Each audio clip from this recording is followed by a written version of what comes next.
आताही येऊन बघू शकता सर, आमच्या घरासमोर जे ग्रीन बेल्ट आहे त्या ग्रीन बेल्टची दुरावस्था कशी आहे. त्यानंतर आमच्या प्रभागामध्ये 2 बुद्ध विहार आहेत, त्यापैकी एक बुद्ध विहारची तुम्ही दुरावस्था पहा. तुम्हाला तिथून मग परिस्थिती लक्षात येईल की काय आधीच्या नगरसेवकांनी केलेलं आहे या ठिकाणी. मग हे सगळं पाहून एक मनामध्ये चिड येते की बाबा काय करतात हे लोक येऊन, आपणच कुठेतरी त्याची सुरुवात केली पाहिजे. त्यासाठी मग मी इच्छुक म्हणून सर्व जनमानसात जाऊन काम करण्याची संधी आपल्याला मिळावी ह्या दृष्टिकोनातून मी निवडणुकीसाठी इच्छुक आहे. मागच्या 3-3.5 वर्षापासून प्रलंबित असलेल्या स्थानिक स्वराज्य संस्थांच्या निवडणुकांचा मार्ग आता मोकळा झालेला आहे. लातूर शहर महानगरपालिका 2025च्या अनुषंगाने आता मागं 2-3 दिवसापूर्वी आरक्षणाची सोडत झाली आणि या पार्श्वभूमीवर महाराष्ट्र जीवन न्यूजने जे प्रभागामध्ये विविध प्रभागांमध्ये संभाव्य उमेदवार आहेत, जे इच्छुक उमेदवार आहेत, तर त्यांच्या भावना जाणून घेण्यासाठी आणि मतदारांप्रती असणारी त्यांची बांधिलकी जाणून घेण्यासाठी महाराष्ट्र जीवनचा एक आगळा वेगळा मुलाखतीचा शो लॉन्च केलेला आहे. आणि या कार्यक्रमामध्ये आपल्यासोबत आहेत प्रभाग क्रमांक 10 मधून इच्छुक असलेले उमेदवार पूजाताई कांबळे. ताई, खूप खूप स्वागत आहे तुमचं या खास शो मध्ये. नमस्कार, मी सौ पूजाताई सचिन कांबळे. आपण मला महाराष्ट्र न्यूज चॅनल मध्ये बोलण्याची संधी दिली त्याबद्दल मी तुमचे आपले मनपूर्वक आभार मानते. नक्कीच ताई, आता जसा मी उल्लेख केला की प्रभाग क्रमांक 10 मधून अनुसूचित जाती महिला हे जे आरक्षण सुटले त्या जागेवर आपण संभाव्य उमेदवार म्हणून नगरसेवक पदासाठी इच्छुक आहात. तर मला सांगा की तो जो काही वार्ड आहे, तो प्रभाग आहे, प्रभाग क्रमांक 10, याची व्याप्ती कशी आहे आणि त्यामधल्या ज्वलंत समस्या तुम्हाला काय वाटतात, प्राधान्याचे प्रश्न प्रभागातले तुम्हाला काय वाटतात? प्रभाग क्रमांक 10 वसंतराव नाईक चौक पासून सुरू होतो, त्यानंतर आपलं सुभेदार रामजी नगर, बरोबर, नरसिंहनगर आणि नरसिंहनगरच्या नंतर इंडियानगरच्या नंतर आलमपुराचा जो काही भाग आहे अर्धा त्या मस्जिदच्या जवळून, त्यानंतर कॉक्सेट कॉलेज, जुना रेणापूर नाका ते कॉक्सेट कॉलेजच्या पाठीमागील भाग रेणुका नगर आणि नंतर ते रेणुका नगर ते सुगल्ली पर्यंत. अच्छा, तर अशी प्रभागाची जवळपास एक रफ अशी व्याप्ती आहे त्याची. आपण ढोबळमानाने त्याच्या क्षेत्रफळाचा अंदाज असा लावला. मग तुम्हाला त्या प्रभागामध्ये कोणत्या समस्या महत्वाच्या वाटतात, कुठल्या समस्यांना अडचणींना जास्त नागरिकांना सामोरं जावं लागतं? प्रभागामधील ज्वलंत प्रश्न कचरा. पहिला प्रश्न कचराचा आहे. कचरा जर असा थोडा जरी तुम्हाला जागा कुठे दिसला तर त्या ठिकाणी कचऱ्याची ढीग जमा झाली असं समजा, आणि त्यामुळे काय होतं, आपल्या आजूबाजूला दुर्गंधीचं प्रमाण जास्त आहे. त्या दुर्गंधीमुळे आरोग्याचे जास्त प्रश्न उद्भवतात. मग त्यावर काहीतरी तोडगा काढला पाहिजे. त्यानंतर दुसरा प्रश्न समस्या अशी आहे की पाण्याची समस्या खूपच आहे. जी अमृत पाईपलाईन आहे प्रभाग क्रमांक 10 मध्ये, त्या पाण्याचा जो वेग आहे तो अत्यंत कमी आहे आणि त्यामुळे काय होतं की पाणी हा प्रश्न आपल्या सगळ्यांचा एक खास करून महिलांचा जिव्हाळ्याचा प्रश्न आहे. आणि मग पाणी नसेल तर काय करणार, सगळ्यांचे नंतर मग फोन यायला लागतात, त्यात लाईट जातात ना सारखं, मग फोन यायला लागतात, लाईट कधी येणार आहे, लाईट कधी येणार, त्यामध्ये त्यांचा 1 ते 1.5 तास असा सहज वेळ निघून जातो. मग काय करणार, त्यावर एक आपण काहीतरी उपाय काढला पाहिजे. नंतर त्या दुसरी समस्या आहे की जे काही मोकाट जनावर आहेत त्यांचा सुळसुळाट अत्यंत आहे. त्यानंतर बघा मी सांगते, नरसिंहनगर मध्ये हा अविकसित भाग तुम्ही म्हणला तरी चालेल. तिथे काही एक सुविधा नाहीत. तिथे एकंदरीत वातावरण असंतोषात झालेलं आहे.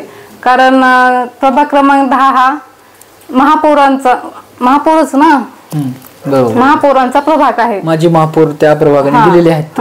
आणि मग जसं मी लग्न करून आले त्या भागामध्ये तसं पाहते की एकंदरीत कुठलाच विकास नाहीये त्या भागात. मग प्रश्न असा पडतो की जर महापौरांचा हा प्रभाग आहे तर मग एवढा मागास कसा काय असू शकतो? म्हणजे ज्या प्रभागातून महापौर निवडून जातात त्या प्रभागाची अशी अवस्था आहे. तर माझ्या घरासमोरचा जो रस्ता आहे तो माझ्या मिस्टरांनी बनवलेला आहे स्वतः लक्ष घालून. कारण माझं लग्न झाल्या वर्षी तिथे रस्ताही नव्हता, अत्यंत खराब. पाणी आताही एखादा जरी पाऊस पडला तर रोडवर पूर्ण पाणी येतं आणि त्या पाण्याबरोबर कचरा येतो. तुमच्या घरासमोरचा रस्ता तुमच्या मिस्टरांनी बनवला असं सांगताय, स्वतः लक्ष घालून. मग त्या रस्त्याची गुणवत्ता आणि प्रभागामध्ये इतर जे रस्ते आहेत तर त्याची गुणवत्ता यामध्ये काही फरक जाणवतो? हो, नक्कीच फरक आहे. बरं, काय फरक जाणवतो? ते रस्ते त्यात जे काही सिमेंट वगैरे तुम्ही टाकता, असंच टाकलं म्हणायला टाकले असेल असंच वाटतं कुणी बघितलं. बोगस कामं केलेली. हा, बोगस काम म्हणायला हरकत नाही खरं तर. पाण्याचा प्रश्न प्रभागात आहेच, कचऱ्याचा आहेच. आणि दुसरा प्रश्न असा आहे की लोड शेडिंगचा खूप मोठा प्रश्न आहे. मध्यरात्री लाईट कधी जाऊ शकतात आणि जातात, त्यामुळे काय होतं रात्री बेरात्री फोन येतात मग, आणि जे काय आम्ही मग त्या प्रश्न सोडवतो. मला सुरुवातीला मला प्रश्न पडतो की नगरसेवक कोण आहे नक्की ते. माझे मिस्टर नगरसेवक आहेत की दुसरे कोणी आहेत? म्हणजे इतके फोन ह्या मागच्या 3-4 वर्षात तुमच्या, कारण कशामुळे फोन येत असतील, त्या नगरसेवकांना तेवढा वेळच नसेल फोन उचलायला, आणि लोकांचे जे प्रश्न आहेत ते मार्गी लावायला थोडा वेळ नसेल त्यांच्याकडे. आता या अनुषंगाने तुम्हाला एक प्रश्न विचारतो की नगरसेवकांबाबतचा प्रभागातल्या लोकांचा अनुभव कसा आहे आणि तुमचा व्यक्तिशः अनुभव कसा आहे? म्हणजे नगरसेवक फोन उचलायचे का, प्रभागामध्ये दिसायचे का, फिरायचे का, काय वाटते, म्हणजे काय आहे अनुभव तुमचा? मी स्वतःही अजून कधी नगरसेवकांना फिरताना पाहिलेलं नाही प्रभागामध्ये आल्यास. आणि ज्यावेळेस एखादे नेते येतात त्यांच्याबरोबर 4-5 नगरसेवक मग फिरतात सोबत सोबत. ते एखादा तासापुरतं मग सगळ्यांना बोलणं, त्यांच्या प्रश्न वगैरे विचारणं तेवढं चालू असतं. दुसऱ्या दिवशी कुठे नगरसेवक असतात, कुठे नेते असतात काहीच माहित नसतं. मग म्हणजे प्रभागामध्ये नगरसेवक इव्हेंट बाजी करतात थोडक्यात, असं म्हणायला काही हरकत नाही खरं तर. बरं, तर काय सांगाल, प्रभाग क्रमांक 10 मध्ये नगरसेवक मागच्या 4-4.5 वर्षामध्ये येत होते का, किंवा आता काय परिस्थिती आहे? बघा, नगरसेवक गेले 4 ते 5 वर्ष झालं माझं लग्न होऊन पाहते मी. मला माहित नव्हतं नगरसेवक त्या ठिकाणी कोण आहेत ते. आणि आता निवडणुका डिक्लेअर झाल्यापासून बघते, आता ते गेल्या महिन्यापासून गट टू चेक रोडचं जरा काम सुरू झालेलं आहे, पण त्यातही एकदम निकृष्ट दर्जाचं काम चालू आहे. ते गट टू खालीवरी असतात म्हणा, जातीने कोणी लक्ष घालून करत नाही. फक्त आता करायचंय बाबा, निवडणुकीच्या पुढे आपल्याला काहीतरी विकसित काम दिसलं पाहिजे या उद्देशाने ते केलेलं स्पष्ट दिसून येत आहे. आणि बघत नाही, इतके दिवसाचं नगरसेवकाचं काम असून सुद्धा ह्या प्रभागामध्ये काही एक विकास झालेला नाही. म्हणजे निवडणुका आल्यात, लोकांना आता समोर जायचंय, मत मागायचंय, या भावनेतून काही वावर वाढलाय का त्यांचा लोकांना? हो, नक्कीच असंच आहे त्यांचं. कारण इतके दिवस झाले तिकडे कधी नगरसेवक फिरकले दिसले सुद्धा नाहीत.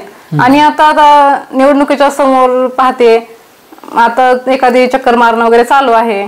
आणि गेल्या 4 वर्षापासून 4 वर्ष झालं म्हणजे मी बघते तसं, त्याच्या आधी काही पासून होता माहित नाही मलाही, की जिथे रोड नव्हते तिथे आता रोडचं जरा काम चालू झालेलं आहे. तेही निकृष्ट दर्जाचंच म्हणा, फक्त निवडणुकीच्या अनुषंगाने दाखवण्यापुरतं चालू आहे. बरं. आणि जनतेमध्ये कसं एक असंतोषाचं वातावरण पाहायला मिळत आहे. कारण ज्या लोकांनी इतके दिवस वेळही नव्हता, एकतरी ते येत आहेत आणि आलं तर ते ज्या कामाचा दर्जा आहे फक्त आश्वासन देण्यापुरतं त्यांचं चालू आहे बोलणं, नंतर कुठे माहित नाही काय करतील ते. प्रभाग क्रमांक 10 मध्ये उद्यानाचा एक खूप दिवसांपासून प्रलंबित प्रश्न आहे, हे चर्चेदरम्यान तुम्ही मला सांगितलंय. तो नेमका प्रश्न काय आणि उद्यानाची मागणी काय आहे लोकांची? तुम्ही पाहू शकता, जे काही प्रभागामध्ये ग्रीन बेल्ट आहेत त्या ग्रीन बेल्टची दुरावस्था झालेली आहे. इतकी किती ते मोकाट जनावरांचा सुळसुळाट खूप प्रमाणात जास्त आहे. ग्रीन बेल्ट अस्तित्वात आहेत का? अतिक्रमण दिसतच नाही ग्रीन बेल्ट आहेत म्हणून. तिथे जंगलचंच प्रमाण असल्यासारखं आहे. आणि जास्त करून जे मोकाट जनावर आहेत त्यांचं जास्त प्रमाण आहे. ते गवत वगैरे उगवलेले झाड, म्हणजे एकंदर जंगलचं वातावरण आहे. त्यामुळे काय होतं, नागरिकांमध्ये मग ते भीतीचं वातावरण निर्माण झालेलं आहे की तिथून काय येऊ शकतं का, बालकांना फिरण्यासाठी जागा नाही, घरासमोरचे रस्ते खराब, अशा एकंदरीसाठी कुठे जागा नाही.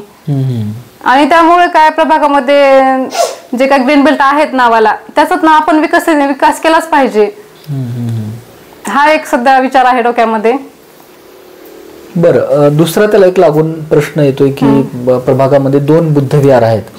तर तुम्ही हे सुद्धा मांडले की बाबा त्या विहारामध्ये मीटर सुद्धा नाही, लाईट ची व्यवस्था नाही. तर या प्रश्नाकडे तुम्ही कसं बघता, यावर काय काम करणार आहात? तुम्ही पाहू शकता, जे एक बुद्ध विहार आहे त्या ठिकाणी आता गेल्या महिन्यामध्ये एक रोड झालाय, गट्टूचा रोड, आणि त्याचा अर्धा भाग इकडे सोडला, अर्धा भाग इकडे सोडलेला आहे. त्याच्या मधोमध फक्त रस्ता केलाय, ते फक्त गट्टू लावलेत म्हणायला. मग त्याचा काय फायदा तसल्याचा? आणि त्याला आता रंगोरंगोटी केली, आणि इतके वर्ष झालं त्या विहारामध्ये, बुद्ध विहारामध्ये मीटर नाही घेतला अजून. या सगळ्या प्रश्नांकडे लोकप्रतिनिधी म्हणून तुम्ही येणाऱ्या काळामध्ये लक्ष देणार आहात का? हो, पाठपुरावा नक्कीच करणार आहात का? नक्कीच नक्कीच. जनतेने मला संधी द्यावी आणि तुम्ही नंतर पाहू शकता आपल्या प्रभागाचा विकास कशा प्रकारे होईल. आश्वासन मी सगळ्यांना खरंच देते की यानंतर तुम्ही मला मत देऊन बघा, एक संधी द्या आपल्या प्रभागाचा विकास करण्याची. नक्कीच तुमच्या मताचा म्हणजे तो मताचा दुरुपयोग होणार नाही. नक्कीच होणार नाही. चुकीच्या व्यक्तीला दिला असं पश्चाताप जसं आता लोकांना होतोय, लोकांना होत आहे ना पश्चाताप. कारण मी पाहत आली की दिवस काय विकास केलेला आहे काय नाही ते सगळं थातूर मातूर केलं म्हणायला, करायचं नाही, अर्ध्यावर सोडून तिथे ठेवायचं. ते जर योग्य व्यक्ती सभागृहामध्ये जर नगरसेवकाच्या रूपात नाही गेली तर हे जे काही दुर्भाग्य आहे अजून पुढे 5 वर्ष तुम्हाला हेच पाहायला मिळणार. ते चालत राहणार आहे, चालतच राहणार. नक्कीच काही बदल होईल असं वाटतंय. जर तुम्ही मला संधी दिलीत तर हा जो प्रभाग आहे आपला ह्याचा सर्वांगीण विकास झाल्याशिवाय राहणार नाही. आता बघा, निवडणुका आहेत, त्या प्रश्नाची जाण तर तुम्हाला आहेच, पण निवडणुका आल्या की त्यामध्ये निवडणुका, पक्षीय राजकारण आलंच आलं. तुम्ही या जागेवर उभे आहात तर कुठल्या पक्षाकडून उमेदवारी तुम्हाला पाहिजे का, किंवा पक्षाचं तिकीट आणि तुमचं व्यक्तिमत्व या गोष्टींची सांगड तुम्ही कशी घालता आणि कसं पाहता पक्षाच्या तिकिटाकडे? कुठल्या पक्षाकडून? सध्या तरी अजून मी कुठल्या पक्षाकडून नाहीये. मला ज्या काही अडचणी आहेत त्या सोडवण्यासाठी माझा प्रयत्न आधीपासूनही इथून पुढे राहणारच आहे. जनमानसांत जाऊन त्यांचे प्रश्न मार्गी लावणे, प्रशासनाकडे पाठपुरावा करून जे काही अडचणी आहेत त्या अडचणींना कसं सोडवता येईल त्याकडे माझं जास्तीत जास्त भर आहे, असणारच आहे. आणि आपला जो प्रभाग आहे त्या प्रभागाचा सर्वांगीण विकास कसा करता येईल एवढं एकच ध्येय आहे. त्यामुळे पक्षाचं ते आता बघू पुढच्या पुढे, अजून तरी काही नाही, वेळ आहे त्याला अजून. तुम्हाला सांगा की आता महाराष्ट्र जीवन न्यूजच्या माध्यमातून आपण प्रभाग क्रमांक 10 मधल्या तुमच्या मतदारांना आणि त्याचबरोबर महाराष्ट्रातील जनतेला काय आवाहन करणार आहात, काय सांगायचं तुम्हाला या माध्यमातून? महाराष्ट्र जीवन चॅनलच्या माध्यमातून मी सर्व मतदार बंधू भगिनींना आवाहन करू इच्छिते की आजपर्यंत आपण ज्या काही समस्या अनुभवलेल्या आहेत त्या समस्याचं एक तोडगा काढण्यासाठी म्हणा मी नक्कीच प्रयत्न करेन. आणि आपल्या प्रभागाचा सर्वांगीण विकास कसा होईल या दृष्टीनेच मी कार्य करत राहीन इथून पुढेही. आणि नक्कीच तुम्ही मला तुमचं आशीर्वाद रूपी मत दिलं तर मी आपल्या प्रभागाचा सर्वांगीण विकास केल्याशिवाय राहणार नाही. तर या होत्या पूजाताई कांबळे.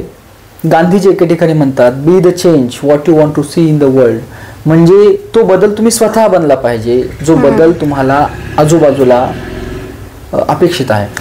त्या सांगतायत की गृहिणी म्हणून मागच्या 3-4 वर्षामध्ये ज्या पद्धतीनं त्यांनी समस्यांना त्या सामोरे गेले आहेत, तर या समस्या जर तिथले नगरसेवक सोडवत नसतील तर आपणच नगरसेवक बनवून ती समस्या आपण सोडवली पाहिजे, अशा प्रकारचा एक निर्धार त्यांच्यामध्ये दिसून येते. प्रभाग क्रमांक 10 हा माजी महापौरांचा प्रभाग राहिलेला आहे आणि महानगरपालिका क्षेत्रामध्ये महापौर म्हणलं की एक अतिउच्च पद असतं. तर त्या पदाला तिथले नगरसेवक म्हणून निवडून गेलेले आणि कालांतरानं महापौर झालेले लोक जर न्याय देऊ शकत नसतील तर ही अतिशय शोकांतिकेची आणि चीड आणणारी बाब आहे. आणि या सगळ्या विरोधामध्ये पूजाताई कांबळे या शड्डू ठोकून उभारलेल्या दिसून येत आहेत. येणाऱ्या काळामध्ये त्यांच्या आव्हानांना प्रभाग क्रमांक 10 मधील नागरिक कसा प्रतिसाद देतात आणि ते कुठल्या पक्षाला स्वीकारून की अपक्ष कोणत्या भूमिकेतून येणाऱ्या काळामध्ये महानगरपालिका सभागृहामध्ये जातात हे पाहणं मोठं औत्सुक्याचं ठरणार आहे. तुर्तास एवढंच पाहत राहा महाराष्ट्र जीवन न्यूजचा हा महानगरपालिकेच्या अनुषंगाने सुरू असलेला मुलाखतींचा खास शो. मी विक्रांत शंके, महाराष्ट्र जीवन न्यूजसाठी लातूर. धन्यवाद.